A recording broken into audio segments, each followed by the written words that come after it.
Hi, welcome back to Mechanic Garage. Quick update on the Volvo. I was away all last week, so I didn't get anything done. I had a quick poke around last night trying to work out some electrics. But firstly, thank you very much to all the new viewers and the old viewers and the hundreds of people that have subscribed. There's been a big growth this week, all down to this car.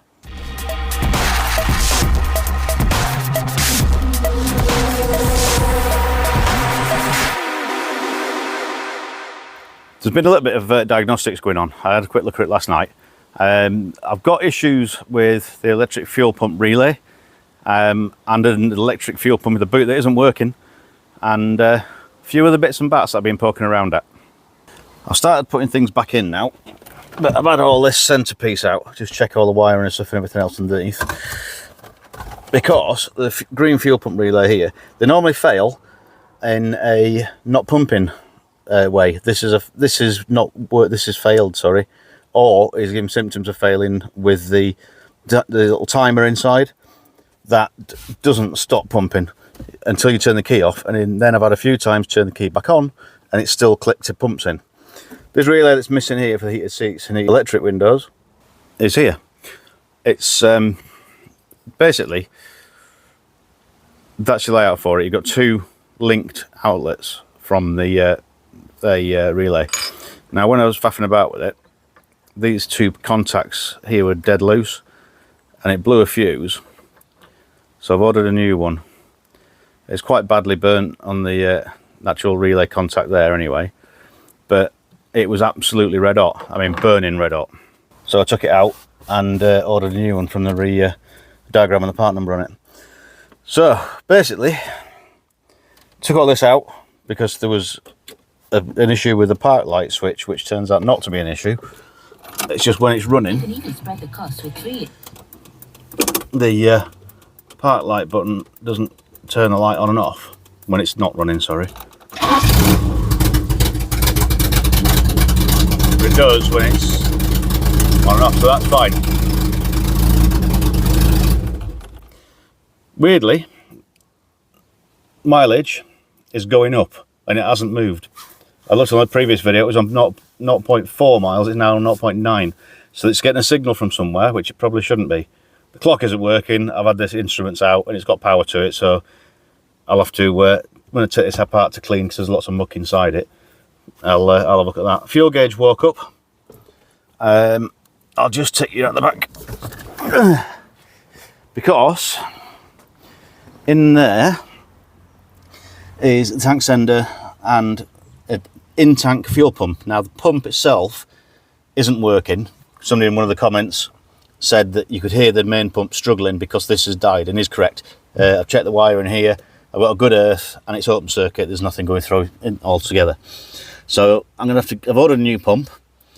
Bit awkward to get at with all the pipe work and hoses, so you basically take all that lot off, all new clips when it goes back in, but I don't want to take it out now because that collar that locks it all in, apparently they expand when you clamp them in, so when you take them off they shrink slightly and it makes them really difficult to get back in.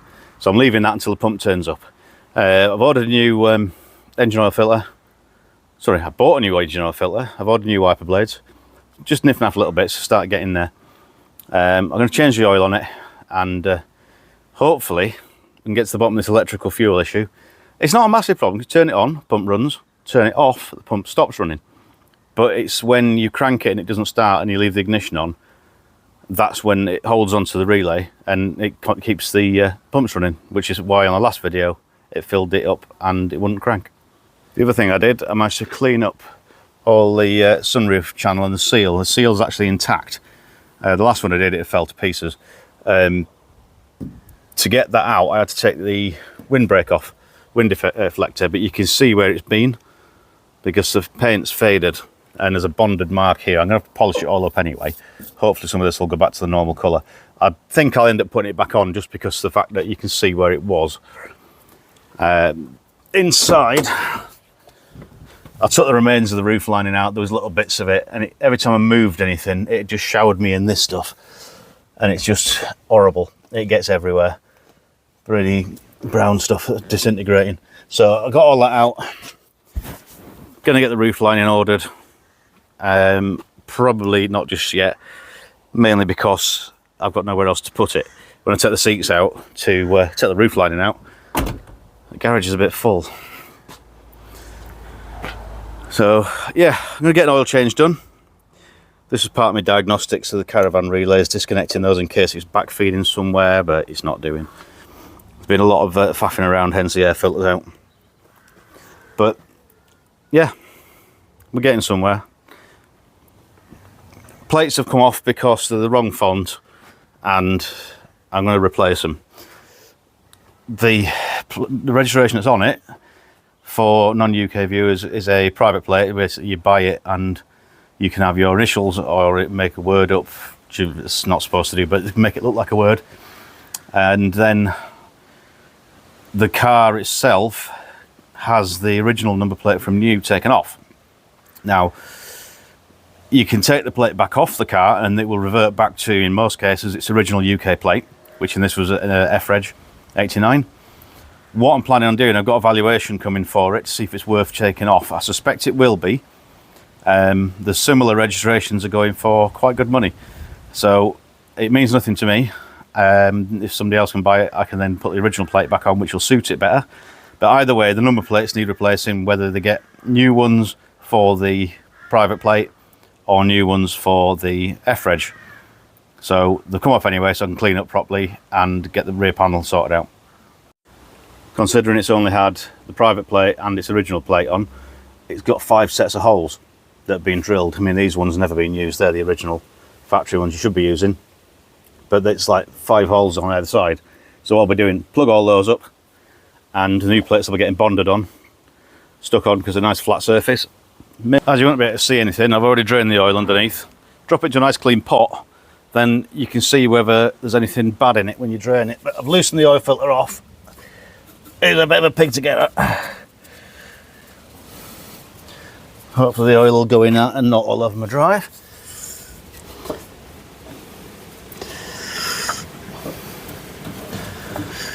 I remember these before, they're a bit of a tight squeeze through.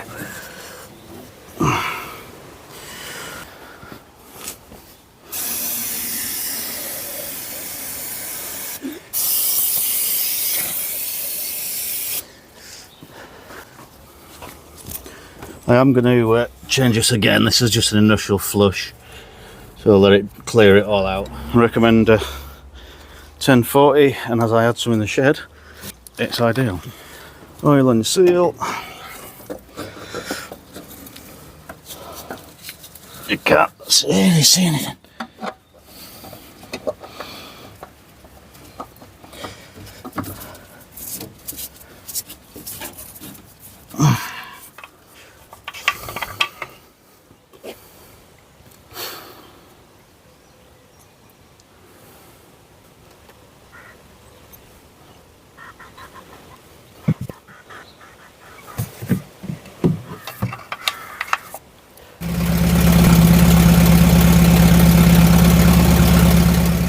That's the oil that came out. It's not horrendously black. Yeah, it's mucky, it's old, but it's still got a good brown tinge to it. So just run that for 20 minutes. I'll then drain it again, and then give it another fill up. That's flushed out anything out of all the lines, a nice clean oil. No leaks in the filters, so do it all over again.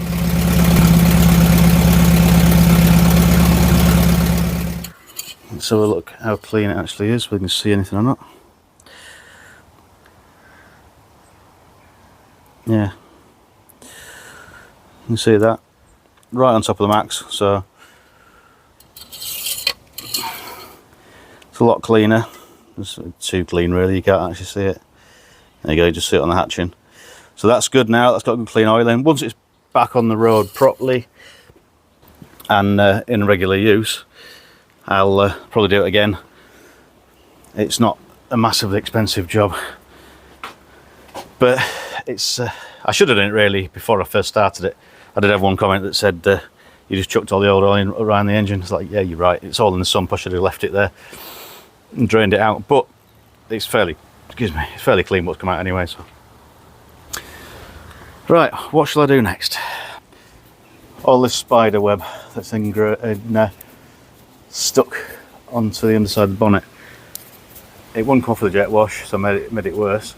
I've just done that side with a stiff brush, so I'm just going to do the other side because that stacks better. Little things like that make it look better. I know it's trivial, there's a lot more things to worry about than a mucky under bonnet lining, but you've got to get it clean.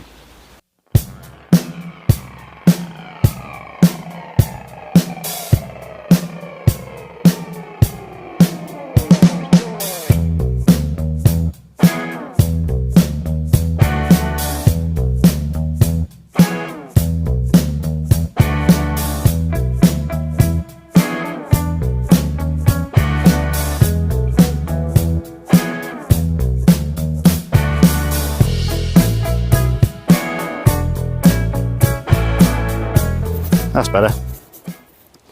I know it doesn't mean a lot.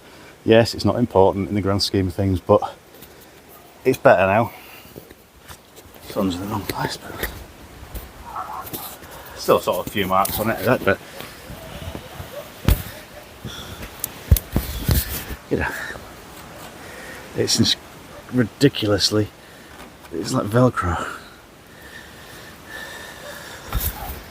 I gave this corner a bit of a clean out while the air filter was out. Get rid of the muck and the leaves out the bottom. Wasn't too bad, to be honest. I put all the air filter, everything back in. No oil leaks anywhere. It's losing a little bit of coolant somewhere. I'm wondering if that's the damp carpet. Whether it's that hose, which I thought was leaking. Doesn't appear to be. It may have just been water rather than the hose from when I washed it. So it could be a heater matrix or water pump, because there is a little bit of dampy down there, but I don't think it's water. It looks more like a bit oily. But we'll keep an eye on it. It might just be settling because it's lost it over time. I think that'll do for today. It's not been an awful lot going on, so thanks for sticking around if you got this far. And as at the beginning, thank you everybody that's joined recently. It's been a big growth for the channel, and if you stick around, I'll keep an eye on this. But there's also lots of other cars, the oddball Eastern Bloc stuff, and something different for you if you're interested. But thank you very much. Catch you in another video. Cheers.